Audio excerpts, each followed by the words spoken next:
Nothing But the Words, episode number 22, Writing and Publishing Children's Books.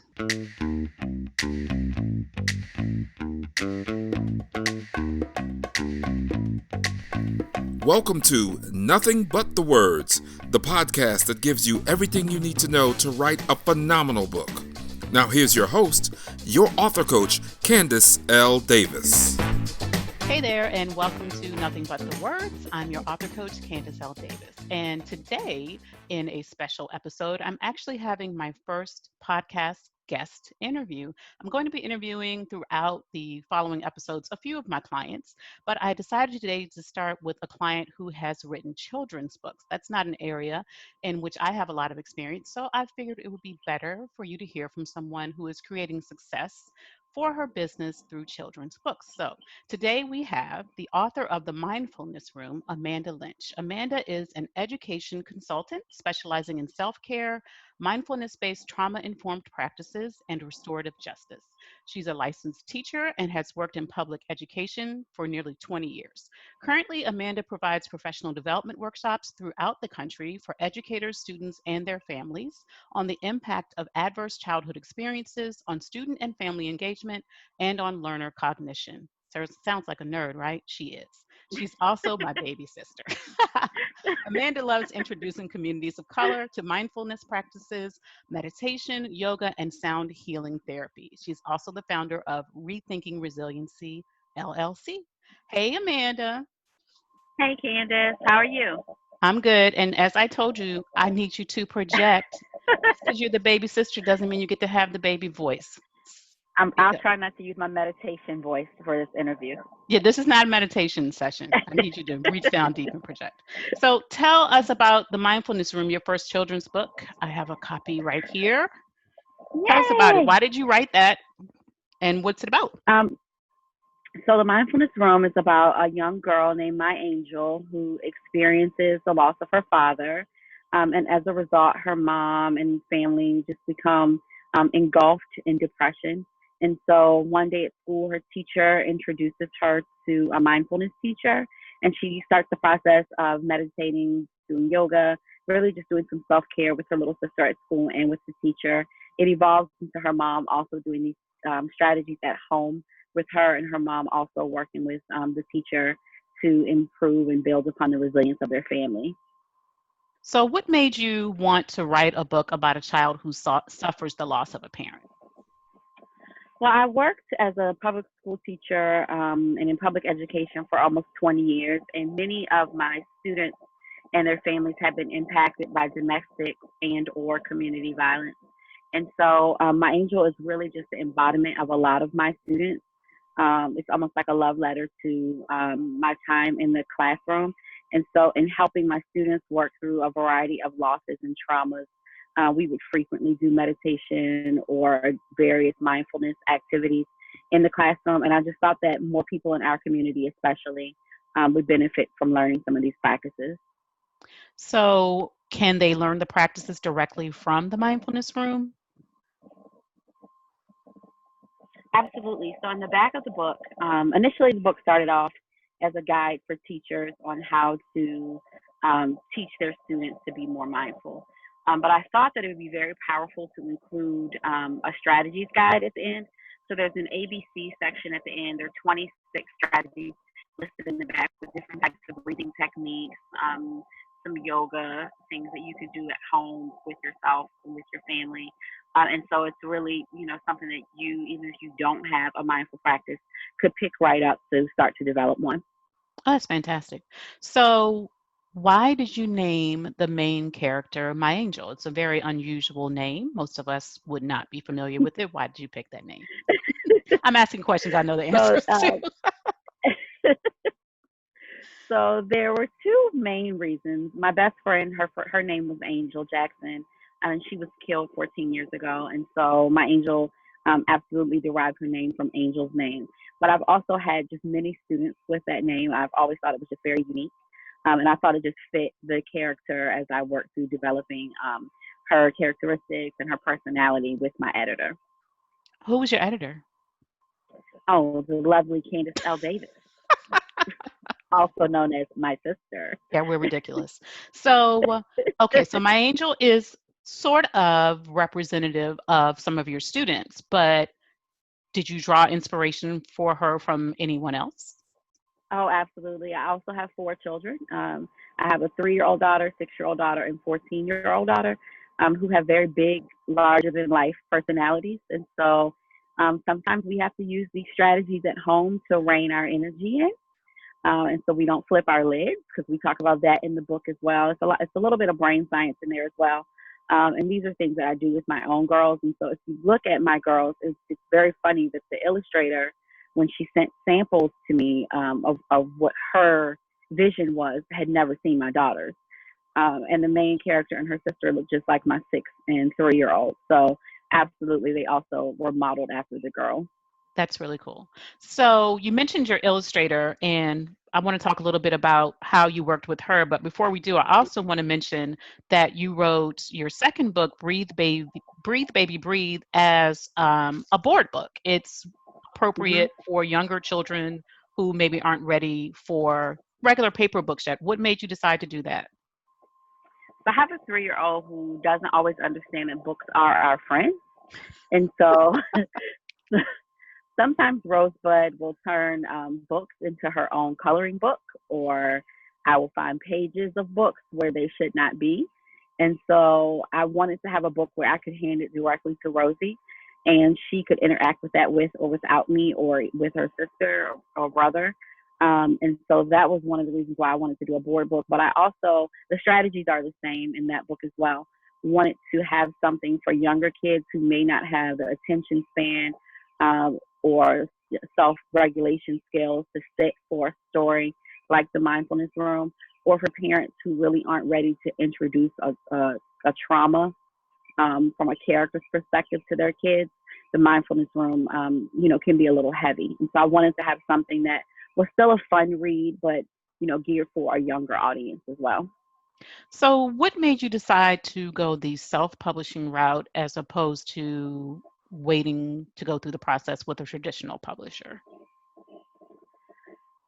Well, I don't know that I have done a lot of research about what, like some of the groups that I'm in online, I see where authors have submitted, 100 portfolio letters, examples of their books to traditional publishers. I never did that. I have a friend who owns a publishing company. And so as I was working on my draft, I sent that to her and asked what her thoughts were. And her initial response was, "This is amazing. You should publish it yourself." And so um, she and you and, various friends that had, looked at the book to give me feedback really were instrumental in helping me to walk through the self-publishing process. So I think there are probably pros and cons to both. I think the only drawback I would find with self-publishing would be marketing because it's another business. And so if you have a full-time job, you're going to put in as much work with self-publishing as you do with your day job. And so just having that in mind, books don't sell if no one knows about them. So making sure that you are really hitting the pavement, exploring social media, networking with other authors, making those kinds of connections has really helped me in terms of marketing. But that would be, I guess, why I went the self-publishing route versus traditional. So, and I will just say this as someone who's gone with my clients through the traditional publishing route many times, you still are 100% responsible for marketing your book. So, a lot of people think that if they go the traditional route, the publishers are going to do it, and they're not, unless you're already a best selling author, in which case they know they can make a lot of money on you, then with you, I should say. Sorry, publishers. But otherwise, they're not going to invest money in marketing your book. They expect you to do that. So when you write a book, just be prepared to market it, period. It's kind of where we are on that. So I think it's kind of important, like if anyone is watching video as opposed to listening to the audio, and you can find the video on YouTube or also on my website at CandiceLDavis.com/22. I believe it's episode number 22, that you see the artwork because I've seen many children's books that were self-published, and unfortunately, some of the value of the book was lost because there wasn't um, the quality of the artwork to go with the quality of the content. The author did a great job, but the quality of the art just didn't live up to it. And your artwork is really professional. I mean, it could stand next to any book in Barnes and Noble or your favorite independent bookstore. So tell us how you found your artist and what it was like working with her. What's her name again? My name is Bonnie Lemaire, and Bonnie is based out of Ontario, Canada.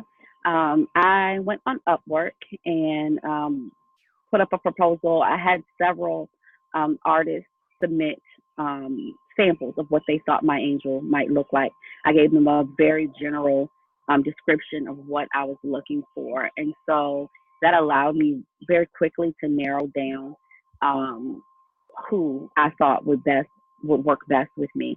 And it ended up being Bonnie. It developed into a beautiful relationship. We're actually completing two more books. And so, but I also was very cognizant of the fact that I could have gone with a cheaper illustrator, maybe not have gotten the quality that I was looking for, just hurry along and get my book done. And even though I started writing my book in May and it was out over the summer, it was out in July.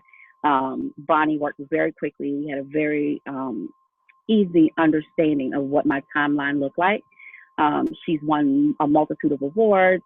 She's gone to graduate school for artistic design. She's an author herself. And so I also wanted to make sure that her background was really in line with mine. And so, and I believe in paying people for their work. And Yeah. so she was amazing. But what going with someone who may have more experience doing this, and so her price may be a little bit more than what some people initially would like to pay. It has allowed me to be in independent bookstores all over the country, Barnes and Noble, Walmart, Amazon, Target. Books a Million, Target. If there's an online retailer selling books, my book is there. I'm the only self-published author that is right now been nominated for an award from the Library of Virginia, and I've had many librarians say to me, when you pick my book up, they don't believe it's self-published. And so that was really important to me. Not that there was anything wrong with being self-published, but I think that for especially big box bricks and mortar stores, they have a certain look that is appealing to them, and they're very hesitant to purchase books that aren't in line with that. It's also been very well received by schools. I've done book talks and various things at different festivals, and it's just allowed my book, I think, to grow wings in spaces that it may not have, because I put in that initial investment, and I've been able to recoup that very quickly. Yeah, I totally agree. And I remember when you were going through the process of testing out different illustrators and having them create samples, and we learned something at that point that we did not know Oh yes, we did. about getting samples. Do you know what I'm talking about? What did Upwork say when you were getting? Make sure that you pay people for their samples, even if it's $5. So on Upwork, you are not allowed to ask people to send you any work at all without offering some type of compensation. So if you are going to request samples from 5 authors, just offer them, $10 for a quick sketch. I wasn't looking for them to do like a full, in color, full spread. I just wanted a sketch of what my vision was, and I wanted something that didn't look like computer animated, but had more of a hand drawn look to it. And so that was something that I learned early on. So just to make sure that when you are asking for samples, that you're also compensating illustrators for that as well. And with your work with Bonnie, so she created these illustrations. How did you Hmm. compensate her? Did you pay her upfront? What is the relationship like when it comes to the money? So so my relationship with Bonnie, once I paid her standard fee, I'm not even sure that she and we had a contract through Upwork, but we now work off of Upwork because we've developed a relationship. I don't think we even have a contract, which is probably something we should have, so maybe don't do that. But she and I probably don't have a contract. Um, but I will just email her and say, this is what I'm looking for. And a few days later, she'll, or normally in the same day, we'll say, this is what my price looks like. Um, and typically we can go from there. Sorry, my computer. cut me out. So um, with her, it's been pretty standard. She has a set price for a double spread versus a single spread, and really has just given me the allowance to say this is what I want, and how I'd like for it to look. But just make sure that you're compensating people well for their work. I own all of the rights, so all of the images belong to me. I paid her up front, so anything that I tell her, use them for playing cards. I've used images for a journal. I just let her know that this is where it's going. I'm going to give you credit, and it's been we have a pretty flexible relationship, but just make sure that that is understood between you and your illustrator, because I do know that some illustrators work for royalties, and that just sounded a little complicated to me. So she and I didn't go that route. Yeah, having done a royalty relationship, it is incredibly complicated. And if you can avoid it, I say avoid it. So I'm going to switch lanes a little bit from the business of writing Mhm. to ask you about your purpose.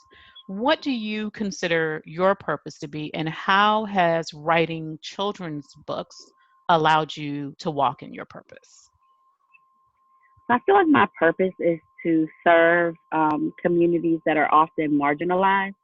Some people may refer to them as underserved, but those communities that you might not see in the margins. And so I work with adults and children to help them grow in their resilience, and also to help them to develop or fine tune a mindfulness practice. And so I really feel like that is my purpose. But in order for me to fulfill that, I have to have my own mindfulness practice. So a lot of people will say, well, how do you do all of the things? And, I'm like, well, I couldn't do all of the things, one, if I didn't have a faith base, if I didn't have yoga and meditation. I also have a lot of family support. You all are watching and listening to my number one cheerleader. So I have a lot of people that just hold space for me and with me as well. And so just making sure I have, all of the things that I need to be balanced and healthy in order to pour into other people to increase their own aptitude.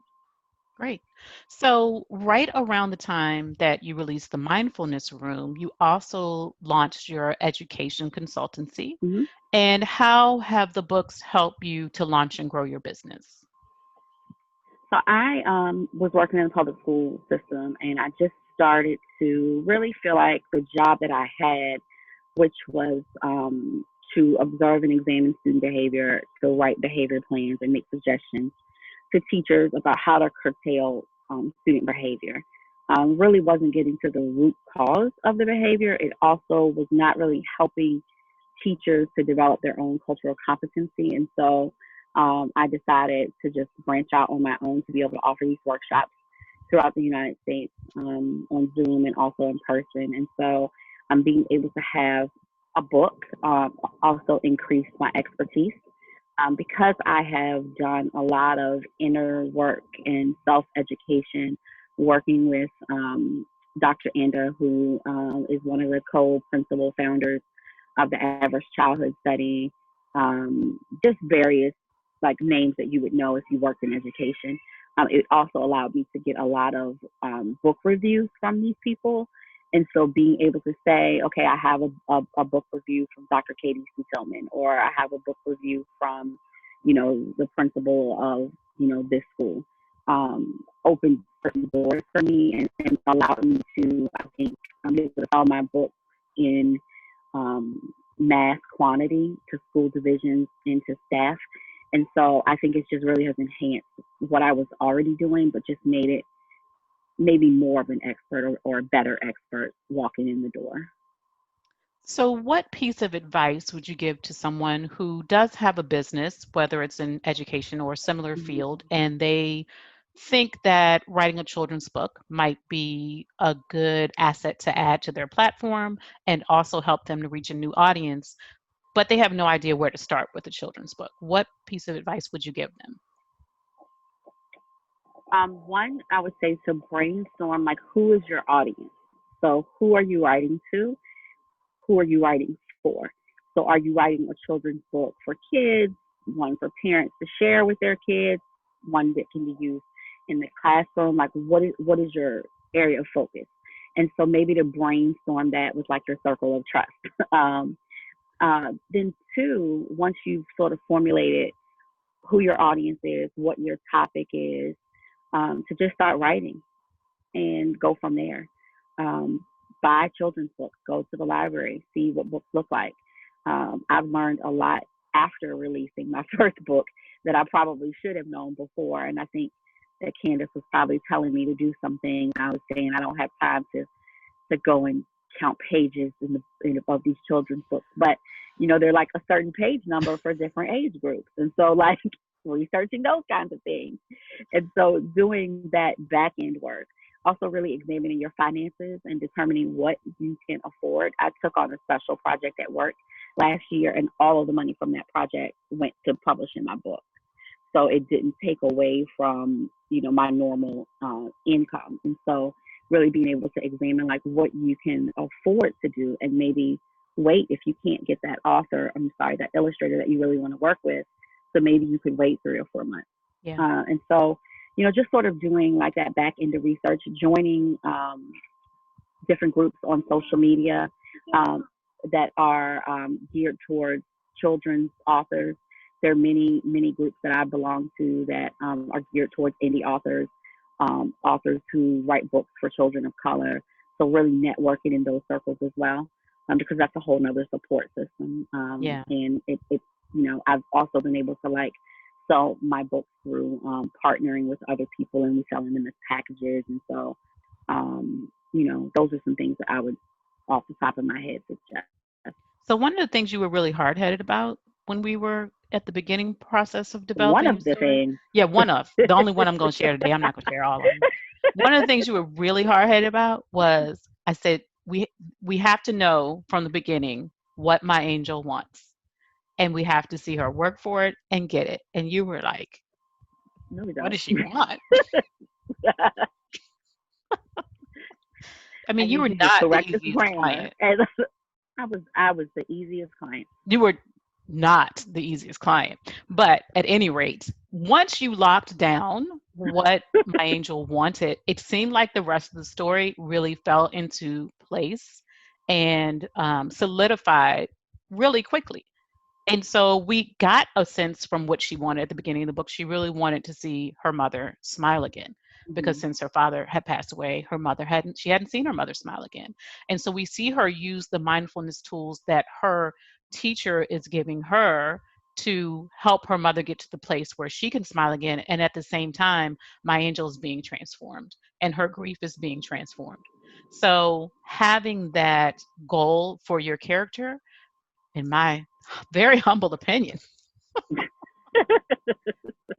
it really solidified the story. It made that story come alive, and it made it so any child can connect to it, because at the end of the day, if the character gets what they want, it's a happy ending, and children are looking for happy endings. I agree, but I don't think I was that difficult to work with. Oh, you're the worst. So I think this was a breeze. you weren't the worst, but you were like not easy. I'm just going to put it out there. So where can people find the Mindfulness Room and Breathe Baby Breathe if they want to order it right now? You can find the Mindfulness Room and Breathe Baby Breathe simply by doing a Google search. It'll bring up everywhere that it's located. Amazon, Target, Walmart, Books A Million. If you prefer to go to indie bookstores, you can go that route too, because they have access to ship them from just about every independent bookstore in the country. And so, yeah, it's widely available. I'm super excited. Awesome. And if people want to find out more about you, where can they find you? You can go to rethinkingresiliency.com, and all of my contact information is listed there. Awesome. Amanda, thank you for joining us on Nothing But the Words. You're the first guest. Thank you. Thank you. Yay. Thanks for listening to Nothing But the Words. I'm your author coach, Candace L. Davis, and I'll see you next time.